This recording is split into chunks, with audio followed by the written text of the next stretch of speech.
What's a fate worse than death?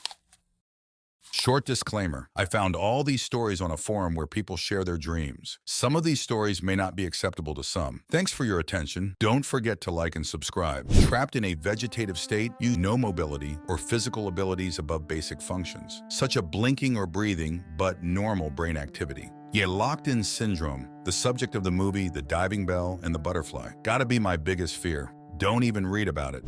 Alzheimer's not gatekeeping diseases, but after watching both my grandmother and now my mother go through it, I'm convinced it's the worst disease you can get. It takes everything that make you you, your dignity, your personality, your memories, your humor, your restraint, and just leaves behind a shell that could live on for a decade or more. Meanwhile, while draining every single bit of emotional and financial resources from you and your loved ones. I can guarantee you that anyone who knows what they will become with Alzheimer's would prefer a quick early death. Live like a vegetable.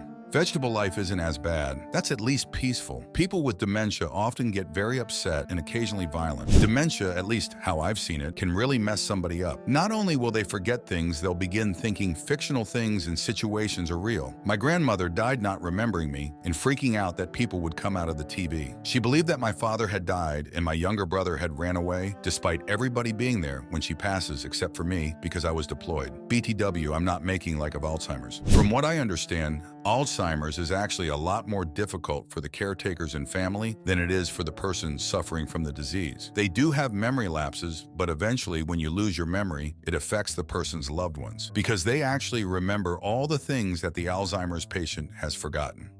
I can confirm this. My grandma is not suffering. We are. She is long gone. And if she ever might have a moment of clarity to ask herself what is going on around her and with her life, it's gone in a few seconds again. She lives in a dream world now that I can just compare to a trip most of the times. My grandma seems like she is just tripping towards the end. My mother, on the other hand, is greatly suffering under it. It doesn't get easier that my grandma is really toxic towards her own kid, a common behavior for Alzheimer patients. And don't even mention the money it costs. Call me an asshole, but my grandma is not giving up. We have been paying the nursing home for over 7 years now. That's like $3K per month. And we are an entire family of well-earning people who have to all chip in to make it work. And it makes me absolutely sick to imagine how some people who don't have that luxury must rot in their home without someone taking care of them at all. This disease, man, if I get the diagnosis, I am gonna buy heroin and OD on it. Acute radiation sickness. I can't imagine a more painful and horrifying fate. It most likely will kill you, but before that happens, you experience what I believe is the worst possible thing any one person can go through. Basically, you get a trillion tiny bullets shot through your body, destroying all your DNA and burning you all the way through. First, you'll just get nauseous and pass out. The next day or two, you might be okay, in good spirits even, making jokes and such. And then your skin just starts to fall off, and the pain of a full-body 3D burn sets in. What remains of your skin has blisters and sores that will never heal and only get worse each day. You will need constant transfusions to replace the fluids that leak out of you. Morphine will help for a short while, but soon your veins will collapse and be so ruined they can't put a needle in them. And soon after that, your body will simply be too damaged to even absorb the medication. By this point, all of your skin is gone, and your muscles are drying up and starting to fall off your bones. Your organs are falling apart, and near the end, you may even cough up pieces of them. If you are still alive and conscious, you will be begging for death, pleading for a bullet. All treatment is useless except to prolong your suffering. If you are lucky, they won't try to revive you once your heart gives out from the extreme stress and pain. If you are unlucky like Hisashi Uchi, they will revive you 6 times before finally letting you die after 83 days of total and absolute suffering.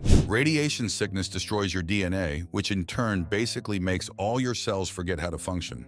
It's a complete collapse of biological functions. You might as well be slowly turning into mush at the cellular level. Yeah, it's kind of like being slowly cooked, flayed, and dissolved alive all at once. But even that doesn't really capture how horrific it is.